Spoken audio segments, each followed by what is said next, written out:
প্রতিষ্ঠা হবে, হাজারো বাতিলদের উত্তরসূরিরা হাজারো চেষ্টা করবেন, ইসলামকে দমিয়ে রাখতে পারবে না। কথা কোন ঠিক কিনা? আবু লাহাবের বিরুদ্ধে আল্লাহ পাক সূরা নাজিল করলো। কোন মানুষের নামে কোন বিরুদ্ধে, আবু জেহেলও কিন্তু খারাপ ছিল, কিন্তু আবু জেহেলের নামে কোন সূরা, কিন্তু নবীজির আপন চাচা, রক্তের চাচা, তার বিরুদ্ধে সূরা নাজিল হলো।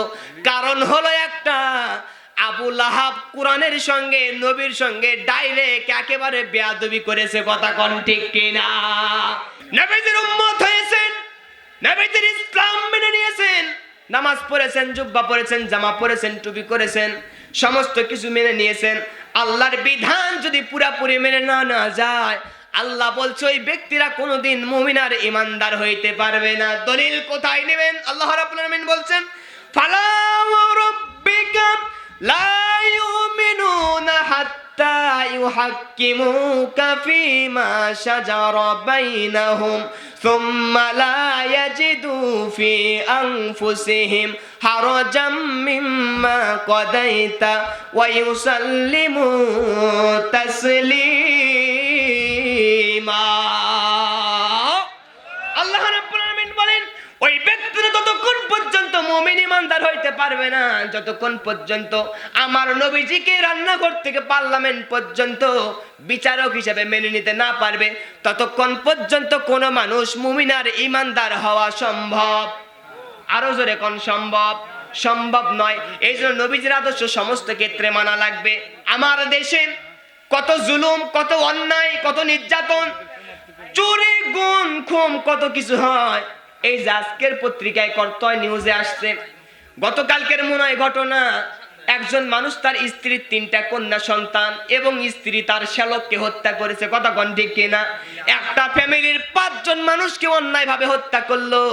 আমরা সরকারের কাছে দাবি জানাবো, এই সকল খুনিদের বিচার করেন কোরআনের ভিত্তিতে। জাতীয় মসজিদ বাইতুল মুকাররমের সামনে একজন খুনিকে ফাঁসির রশিতে ঝুলান। আল্লাহর কসম করে বলছি, আগামী দিন থেকে সমস্ত খুনিদের কলিজায় কম্পন সৃষ্টি হয়ে যাবে। শুধু তাই নয়, যেই ব্যক্তিরা ধর্ষণ করেন, মাগুরার আসিয়াকে ধর্ষণ করেছিল, কত নির্যাতন করে করে ধর্ষণ করেছে, বিচার হয়েছে না হয়নি? হয়েছে? বিচার হয়নি। ধর্ষণ হয়, বিচার হয় না, আসামি ধরা পড়ে, চোর ঢোকে, ডাকাত হয়ে বাইর হয়, ঠিক কিনা? ইফটিজিং করে, এরপরে আবার ভিতরে ঢোকে, পরে যখন বাহির হয় বড় ধরনের ধর্ষণ করে চলে যায়। কথা কোন ঠিক কিনা? বন্ধ হয় না। তার একটাই কারণ, আমার দেশে সব আছে, ইসলামের বিধান নাই। ইসলামের বিধান কায়েম করেন, চোরের বিরুদ্ধে আইন করেন, মদের বিরুদ্ধে আইন করেন, ধর্ষকের বিরুদ্ধে আইন করেন। একজন ধর্ষককে ফাঁসির রশিতে ঝোলান, ফাঁসির রশিতে ঝোলানোর পরে সমস্ত মিডিয়ায় প্রচার করে দেন। লক্ষ্য করে দেখবেন, আগামী দিন থেকে কোরআনের বিচার করবার কারণে, কোরআন দিয়া বিচার করবার কারণে, কোরআন দিয়া ধর্ষকের শাস্তি প্রদান করবার কারণে, মৃত্যুদণ্ড দেওয়ার কারণে, লক্ষ্য করে দেখবেন মুসলমান, আগামী দিন থেকে সমস্ত ধর্ষকদের স্বপ্ন দোষ বন্ধ হয়ে যাবে। ধর্ষকের বিরুদ্ধে, চোরের বিরুদ্ধে, খুনের বিরুদ্ধে, সুদ, ঘুষ, অন্যায়ের বিরুদ্ধে আইন তৈরি হোক। বাংলাদেশ সরকারের কাছে আবদার জানাতে চাই, আপনার মুসলমান কারা কারা রাজি আছেন, দুহাত তুলে মালিকরে দেখায়া দেন। মাননীয় প্রধানমন্ত্রীর কাছে আমরা আবদার জানাবো, তার এলাকা, তার বাবার এলাকায় আমি জুমার নামাজ পড়াই, বাগবাড়ি, শাহজাহানপুর এলাকায়।